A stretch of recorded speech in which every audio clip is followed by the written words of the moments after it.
Seigneur, ta parole est grande, elle demeure à jamais. Ta parole est infaillible, rien ne peut la supprimer. Bienvenue à vous, chers spectateurs, ainsi qu'à tous nos spectateurs dans le monde entier, dans un nouvel épisode de notre émission d'études quotidiennes Toute la Bible, dans laquelle nous étudions tous les livres de la Bible, de la Genèse à l'Apocalypse. Dans notre étude des livres de l'Ancien Testament, nous en sommes au livre d'Ésaïe, le premier livre prophétique de l'Ancien Testament, plus précisément au chapitre 4 et 5, versets 1 à 7. J'aimerais vous rappeler que dans le dernier épisode, le chapitre 3 pour être précis, nous avons parlé de la corruption du peuple, de la corruption des hommes et de la corruption des femmes. Tous s'étaient éloignés du Seigneur, et les femmes recherchaient la parure extérieure associée aux dieux païens et à l'idolâtrie. Mais le Seigneur a dit qu'il enlèverait cette parure et que les femmes seraient parées d'une nouvelle parure dans le futur, c'est le règne de Christ. Et cette nouvelle parure liée à l'œuvre du Christ sur la croix est la parure d'un esprit doux et paisible, la parure de l'esprit intérieur grâce à l'habitation du Saint-Esprit dans l'homme. Aujourd'hui, si Dieu le veut, nous commencerons ensemble le chapitre 4 par des paroles très riches sur la personne du Christ, le germe, et aussi le chapitre 5 de 1 à 7 dans des paroles très riches sur le cantique sur la vigne, ce qu'est la vigne, à qui elle appartient et ce qu'elle signifie. Nous apprendrons tout cela. C'est peut-être la première fois que vous entendez ces mots. Si c'est la première fois que vous entendez ces mots et que vous avez des questions, envoyez-les-nous et nous essayerons d'y répondre par la grâce de Dieu. Permettez-moi tout d'abord d'accueillir notre invité, le serviteur du Seigneur qui est avec nous au studio, le frère Youssef Riyad. Bienvenue, frère Youssef. Merci beaucoup, frère. Honoré de vous recevoir. Que Dieu vous bénisse. Bienvenue aussi à nos invités qui sont avec nous, honorés de vous recevoir. Êtes-vous prêts à étudier? Tout le monde a-t-il un stylo, du papier et la Bible pour suivre l'étude? Nous voulons tirer le meilleur parti de notre étude des Écritures. Que Dieu vous bénisse. Chers spectateurs, nous commencerons notre étude après la pause. Je vous retrouve après la pause.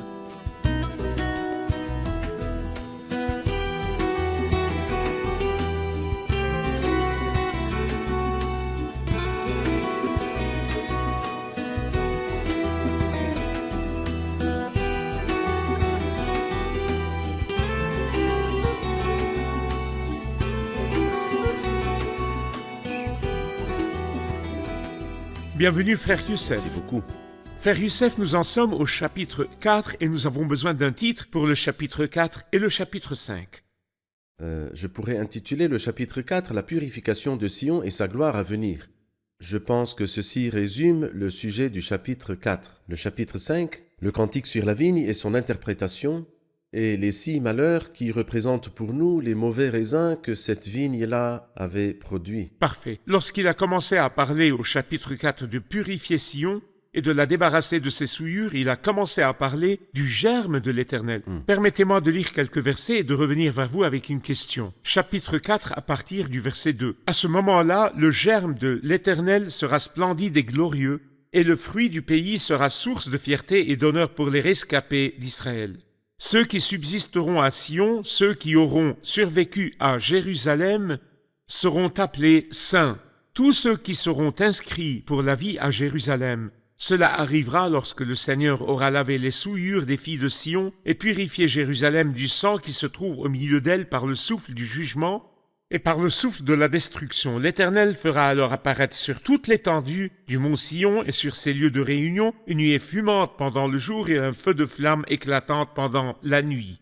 Car tout ce qui est glorieux sera abrité. Il y aura un abri pour donner de l'ombre contre la chaleur du jour et pour servir de refuge et de protection contre l'orage et la pluie. Frère Youssef, de quoi, de qui et de quand la Bible parle-t-elle dans ces versets? Eh bien, elle parle de ce jour-là, comme nous le lisons dans le verset 2, et le verset 1 parle également de ce jour-là. Si nous lisons le verset 1, ce jour-là, 7 femmes s'empareront d'un seul homme. Nous y voyons le soir du jour de l'Éternel, la grande tribulation. Cependant ici, il s'agit du matin du jour de l'Éternel, du jour où le Christ régnera. Et ici, le Seigneur est appelé par un très bon nom, le germe de l'Éternel. Et cette expression-là revient 7 fois dans la Bible sainte, dont la première fois ici.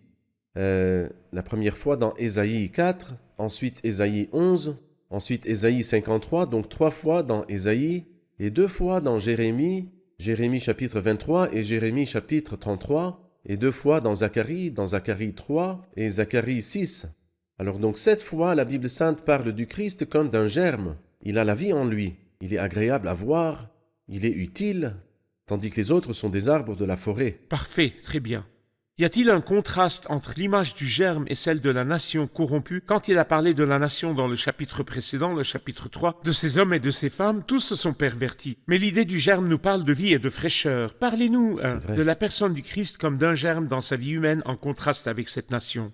Eh bien, par exemple, quand Jacob a béni ses enfants, il a dit à Joseph, « Joseph est le rejeton d'un arbre fertile près d'une source. » Et je pense que la beauté de Joseph, nous étudions son histoire et c'est une très belle histoire. Il y a une noblesse sublime en Joseph. Cependant, je crois que la vraie beauté de Joseph, c'est qu'il est un petit symbole du Christ. C'est-à-dire, ce que nous voyons dans Joseph, en petit, nous le voyons dans le Christ d'une façon pleine. Le Christ est donc 7 fois le germe, comme nous l'avons dit, et quand nous arrivons au chapitre suivant, il nous dit qu'il y a une vigne pour laquelle Dieu a fait tout ce qui peut et ne peut pas être fait. Puis il a espéré qu'elle produirait de bons raisins, mais elle en a produit de mauvais. Le Christ est donc celui en qui se trouve le bien, en qui se trouve la vie. Comme il est dit dans Jean 1, en lui il y avait la vie. C'est donc en lui qu'il y a la vie. Très bien. Verset 3, ceux qui subsisteront à Sion, ceux qui auront survécu à Jérusalem seront appelés saints, tous ceux qui seront inscrits pour la vie à Jérusalem. Ceci nous renseigne sur ceux qui auront survécu à Jérusalem et sur leur qualité, et ils seront appelés saints. Donnez-nous une idée spirituelle de ce qui arrivera à ces personnes. Eh bien, c'est un grand privilège pour quelqu'un de vivre en Jérusalem en ce temps-là, parce que c'est ce que nous appelons la mariée terrestre. Et bien sûr, nous parlons du temps du règne du Christ. Exactement, qui n'est pas encore venu. Pas maintenant, il ne parle pas du temps présent. Non, au temps présent, la grâce s'adresse à tous les hommes de la même manière. Et Dieu accueille absolument tous les pécheurs repentants. À propos, avant de poursuivre notre étude, beaucoup de gens aiment aller à Jérusalem. Oui. Pour en revenir avec le titre saint, ou tout autre titre que l'on donne, puisqu'il s'est rendu dans un lieu saint et qu'il est revenu. Il a reçu le titre et pense qu'en recevant ce titre, il a été honoré par le Seigneur. Est-ce que le fait de nous rendre dans certains lieux, que ce soit à Jérusalem ou ailleurs, nous accorde-t-il une faveur et nous rapproche-t-il de Dieu? Écoutez, l'apôtre Paul nous dit dans Hébreux 13, « Sortons donc pour aller à lui à l'extérieur du camp en supportant d'être humiliés comme lui. » À Jérusalem, le Christ a été humilié et crucifié et rejeté. Et nous devons sortir complètement à l'extérieur du camp. Lorsque nous lisons Apocalypse 11, il est dit que la ville est appelée symboliquement Sodome et Égypte, la grande ville de Jérusalem. Et Sodome et Égypte. Sodome par son impureté et l'Égypte par sa persécution du peuple de Dieu. Donc, en réalité, il n'y a absolument aucun mérite pour Jérusalem ou qui que ce soit d'autre. En fait, nous n'avons pas ici-bas de cité permanente, mais nous recherchons celle qui est à venir. Quel était donc le privilège de vivre à Jérusalem à cette époque pendant le règne du Christ? Écoutez, par exemple, si vous lisez le psaume 87, c'est un très beau psaume qui parle de cette époque-là. Alors, dans ce psaume, le psaume 87, au verset 5, il dit... Mais de Sion, il est dit, tous y sont nés. C'est un grand privilège pour quelqu'un d'appartenir... D'acquérir la nationalité. D'acquérir la nationalité, en effet. Et bien sûr, comme nous venons de le dire, notre nationalité est céleste. Nous n'appartenons pas du tout à la terre, nous avons une nationalité céleste. Nos noms sont inscrits dans les cieux. Et ici-bas, nous n'avons pas de cité permanente. Cependant, en cette époque-là, lorsque Jérusalem sera la mariée terrestre du Christ... C'est un grand privilège. C'est pourquoi il dit ceux qui auront survécu à Jérusalem seront appelés saints. Car avant d'établir son royaume, le Seigneur éliminera tous les pièges et ceux qui commettent le mal. Et il laissera uniquement ceux qui sont vraiment saints et pieux. Parfait. Nos invités ont certainement une question à poser. Prenons une question. À la fin du verset 4, il est dit par le souffle du jugement et par le souffle de la destruction. Quel est le souffle du jugement et le souffle de la destruction? La question parle du verset 4. Cela arrivera lorsque le Seigneur aura lavé les souillures des filles de Sion et purifié Jérusalem du sang qui se trouve au milieu d'elle par le souffle du jugement et par le souffle de la destruction. Qu'est-ce qu'on entend par le souffle du jugement et de la destruction? Eh bien, il est clair que Sion et Jérusalem ont deux problèmes, l'impureté et l'injustice, le sang. D'abord, l'impureté lorsqu'ils ont accepté l'Antichrist, et le sang lorsqu'ils ont crucifié le Fils de Dieu et prononcé leurs horribles paroles, que son sang retombe sur nous et sur nos enfants. Ils ont commis 2 crimes. Ils ont rejeté le Christ, et dans l'avenir, ils accepteront l'Antichrist. Bon, et les souillures de ce peuple, de cette nation, de cette ville, qu'est-ce qui les enlèvera ? Ici, il dit, cela arrivera lorsque le Seigneur aura lavé les souillures des filles de Sion et purifié Jérusalem du sang qui se trouve au milieu d'elle, par le souffle du jugement et par le souffle de la destruction. Je pense que le chapitre 3 du livre de Malachie nous dit dans ce sens, « Qui pourra supporter le jour de sa venue? Qui restera debout quand il apparaîtra? En effet, il sera pareil à un feu purificateur, à la lessive des blanchisseurs. Il s'assiera pour fondre et purifier l'argent. » Versets 2 et 3. Versets 2 et 3. Ici, il parle de la période de la grande tribulation. Cette période-là que nous disons, ou bien que la Bible sainte enseigne que l'Église ne traverse pas. Pourquoi ? Car le but de la grande tribulation est une période d'angoisse pour Jacob, Oui. afin de laver les souillures des filles de Sion et purifier Jérusalem du sang qui se trouve au milieu d'elle, par le souffle du jugement et par le souffle de la destruction. Mais le Seigneur veut nous purifier. Et comment nous purifie-t-il ? Éphésiens chapitre 5. Afin de la conduire, l'Église, à la sainteté, après l'avoir purifiée et lavée par l'eau de la parole. Le Seigneur nous nettoie, nous lave donc par sa parole. Mais cette nation-là doit passer par la grande tribulation pour se repentir et revenir au Seigneur. Et il l'acceptera comme repentante. Parfait. Pour compléter cela, le verset 5 dit « L'Éternel fera alors apparaître sur toute l'étendue du mont Sion et sur ses lieux de réunion une nuée fumante pendant le jour et un feu de flamme éclatante pendant la nuit. » J'aimerais entendre vos commentaires sur la nuée et l'abri en ce moment et ce qu'il signifie. Eh bien, je vais aussi lire la partie à laquelle vous vous êtes arrêté, car tout ce qui est glorieux sera abrité. Ou nous pouvons la traduire d'une autre manière, au-dessus de toute chose, sa gloire sera comme une couverture. Ce qui veut dire que lorsque Moïse a dressé la tente de la rencontre, la gloire a couvert le tabernacle et couvert la tente de la rencontre.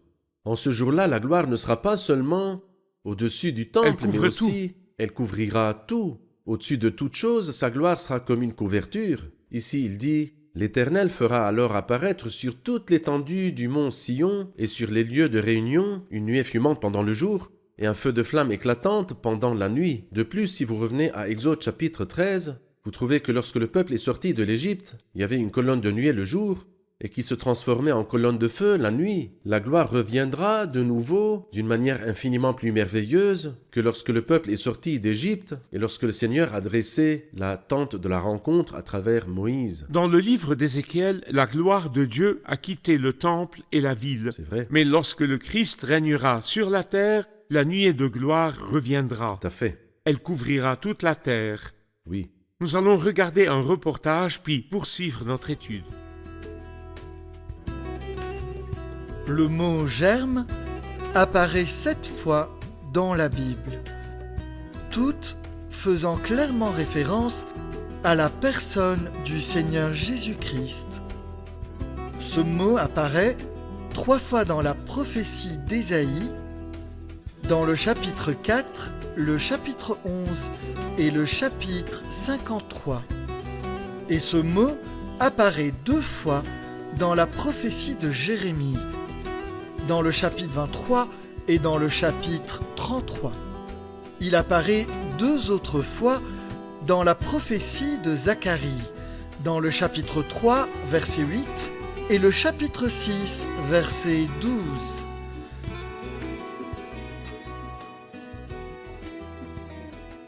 Frère Youssef, le verset 6 dit « Il y aura un abri pour donner de l'ombre contre la chaleur du jour et pour servir de refuge et de protection contre l'orage et la pluie. » Votre commentaire sur ces paroles, s'il vous plaît.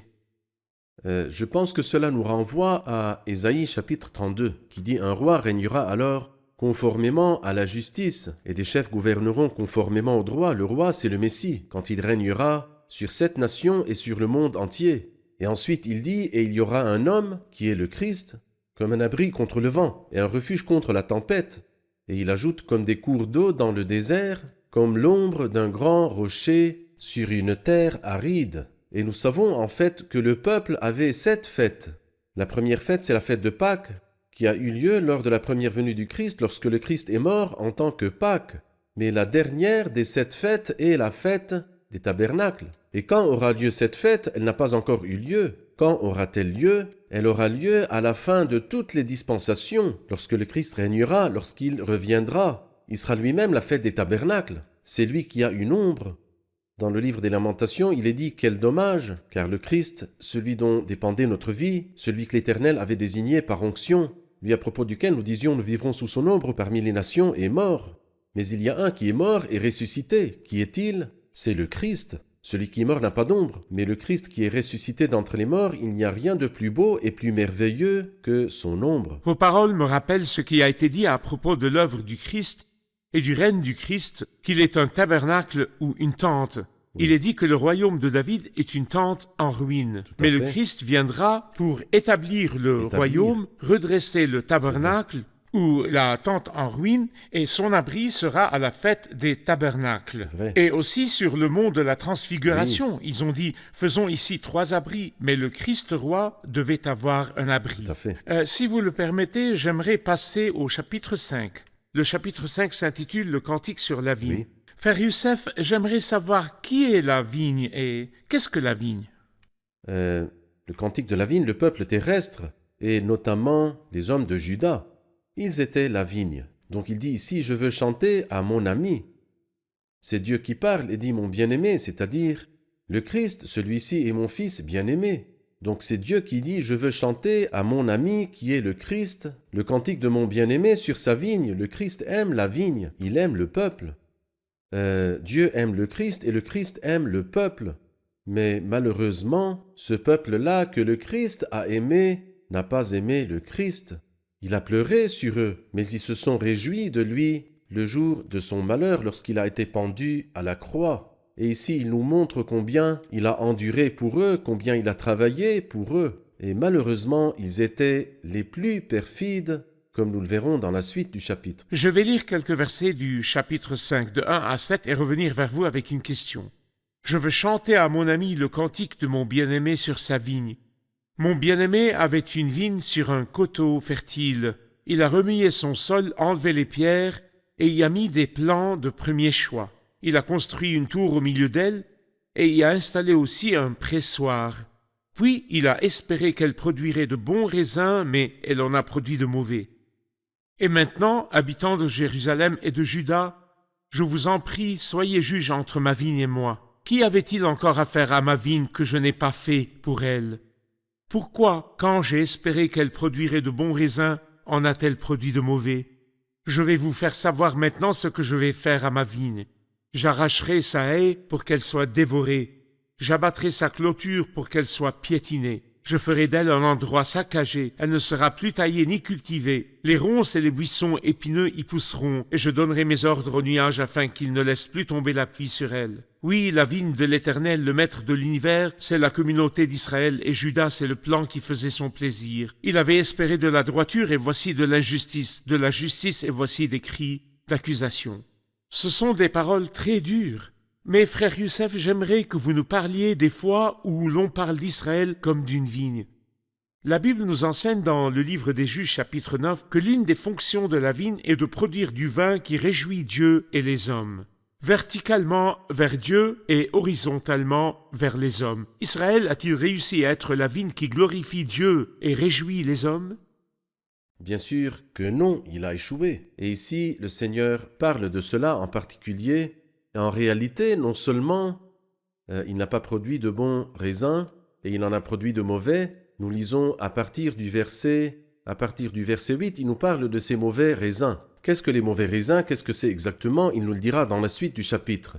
Mais ce n'est pas tout. Quand le Christ est venu, non seulement ils n'ont pas porté du bon fruit, mais ils ont tué l'héritier. Et dans Matthieu 21, nous lisons une parabole que le Christ a prononcée à propos de la vigne. Il a dit que les mauvais vignerons ne produisaient pas de fruits, ne donnaient pas de fruits. Le propriétaire de la vigne envoya finalement son fils. Ils ont dit, voilà l'héritier, venez, tuons-le.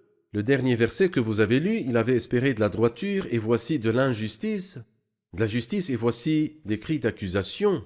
Ceci ne vous rappelle-t-il pas l'effusion du sang le plus sacré qui a eu lieu à Golgotha, quand ils ont prononcé leur horrible parole? Que son sang retombe sur nous, et sur nos enfants. Il criait.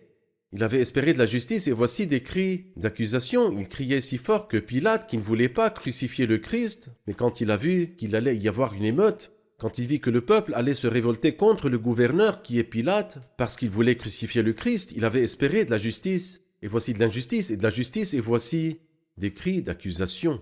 Parfait. Si nous voulons comparer cette vigne qui n'a pas réussi à être une vigne qui réjouit Dieu et les hommes, au Christ dans Jean 15, lorsqu'il dit de lui-même « C'est moi qui suis le vrai cep », comment a-t-il réjoui Dieu et les hommes? Eh bien, en fait, regardez sa vie ici sur la terre pendant les 3 ans et demi que nous connaissons. Mais il a certainement réjoui le cœur de Dieu tout au long de ces 30 années. La preuve est que lorsqu'il a été baptisé, les cieux se sont ouverts, ils se sont déchirés. Celui-ci est mon fils bien-aimé qui a toute mon approbation. Mon cœur s'est réjoui d'avoir enfin trouvé un homme qui me rend heureux. Mais observez sa vie ici-bas sur la terre. Qu'a-t-il fait pour lui-même? Rien du tout. Et qu'a-t-il fait pour les autres? Tout le bien possible, il allait de lieu en lieu en faisant le bien et en guérissant tous ceux qui étaient sous la domination du diable. A-t-il réjoui Dieu? Oui, mon fils bien-aimé qui a toute mon approbation. A-t-il réjoui les hommes? Oui, il a fait sourire les cœurs en guérissant les malades, par exemple. Nous sommes tellement humiliés quand nous sommes malades et quand nous sommes guéris. Tous ceux qui le touchaient étaient guéris, il guérissait tous les malades. Lorsqu'il accomplissait ses œuvres, il a tellement apporté la joie au cœur. La femme veuve qui n'avait qu'un seul fils, un fils unique qui est mort, il l'a ressuscité et l'a donné à sa mère. Quelle joie a-t-il apporté à son cœur? Oui, c'est lui qui est le vrai cep. Alors que Israël et Juda, elles sont la vigne symbolique défaillante, dont il est dit par exemple dans le psaume 80, « Tu avais arraché de l'Égypte une vigne ». Mais malheureusement, ils ont produit de mauvais raisins, qui ne sont pas différents du produit qui sort du milieu des peuples païens qui ne connaissent pas du tout Dieu. Parfait, parfait. Prenons une question des invités. Lorsque le Christ a dit qu'il est le vrai cep et que nous sommes les sarments, pourquoi le remède à la vigne défaillante que nous voyons ici ne serait-il pas d'entrer dans le vrai cep, de devenir chrétien et qu'à la fin nous devenions tous un dans le Christ et qu'il n'y ait plus d'autres dispensations pour les Juifs? Question importante. Pourquoi le remède pour cette nation ne serait-il pas d'accepter le Christ maintenant, de devenir chrétien et d'entrer dans le vrai cep, sans l'histoire du reste et que le Christ vienne régner à nouveau sur eux? Nous en aurons fini avec cette histoire comme on dit et l'Église rassemblera tous les croyants d'un seul coup. Et que ferions-nous alors des versets qui confirment qu'il y a un avenir pour cette nation après sa repentance et son retour? Romains chapitre 25, quelle parole Allez-y. nous dit-il? En effet, je ne veux pas que vous ignoriez ce mystère afin que vous ne vous preniez pas pour des sages. Une partie d'Israël est tombée dans l'endurcissement jusqu'à ce que l'ensemble des non-juifs soit entré. Et ainsi tout Israël sera sauvé, comme le dit l'Écriture. Le libérateur viendra de Sion et il écartera de Jacob les impiétés. Et il ajoute, les dons et l'appel de Dieu sont irrévocables. En ce qui concerne l'Évangile, ils sont ennemis, mais en ce qui concerne l'élection, ils sont aimés à cause de leurs ancêtres. Et puis il dit, que dire si quelques-uns n'ont pas cru? Leur incrédulité annulera-t-elle la fidélité de Dieu? Certainement pas. Et il dit, reconnaissons que Dieu est vrai et tout homme menteur. Oui, au moment présent, maintenant, lorsqu'un juif croit en Christ, il est traité comme un païen, il est traité comme quiconque. Il est sauvé et il rejoint le vrai cep. Mais n'y a-t-il pas des promesses pour cette nation? La réponse est si. Y a-t-il des promesses faites à Abraham et à David? La réponse est oui. Ces promesses ont-elles été annulées? La parole de Dieu a-t-elle été annulée? Certainement pas. Reconnaissons que Dieu est vrai et tout homme menteur. Et c'est ce qui va arriver après l'enlèvement de l'Église. Une partie d'Israël est tombée dans l'endurcissement, et lorsque tous les non-juifs seront entrés, tout Israël sera sauvé. Ainsi, quiconque parmi eux accepte le Christ maintenant dans l'ère de la grâce entre dans ce cadre précis, Exactement. l'Église, le vrai cep. Mais lorsque l'Église disparaîtra et que la grande tribulation commencera, quiconque d'entre eux sera sauvé après cela acceptera le Christ, le Messie, le Roi. En lui s'accompliront les bénédictions du règne millénaire selon les promesses du Seigneur Dieu. Que Dieu vous bénisse, frère Youssef. Revoyons l'épisode avec les invités.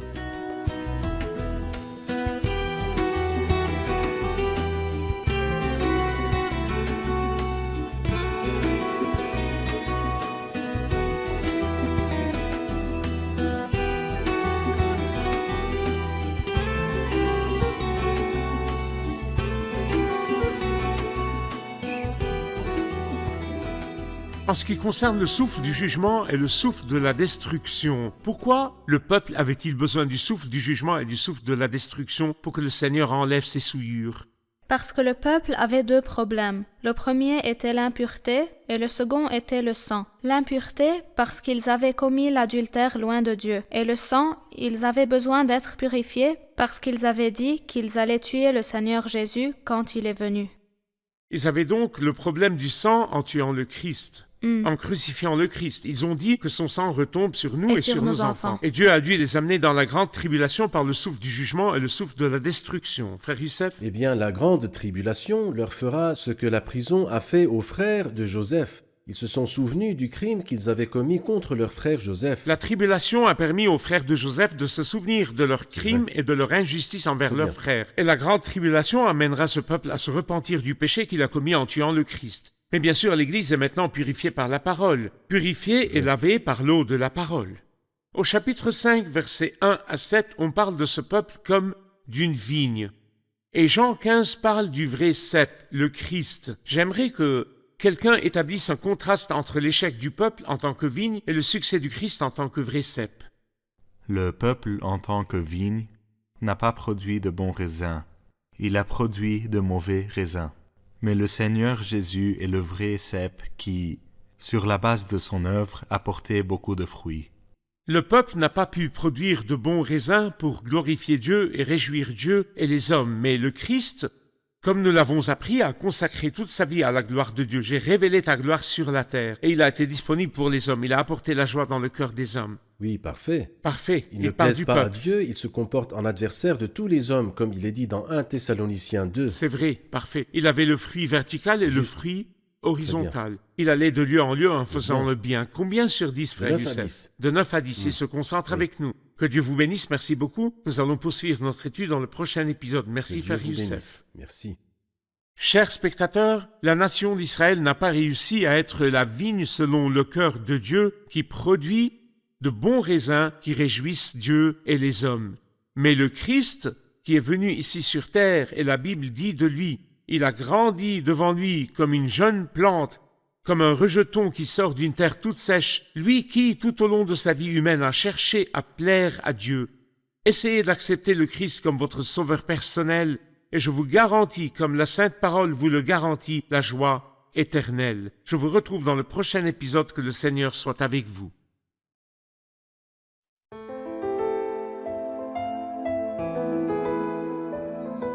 Seigneur, ta parole est grande, elle demeure à jamais. Ta parole est infaillible, rien ne peut la supprimer.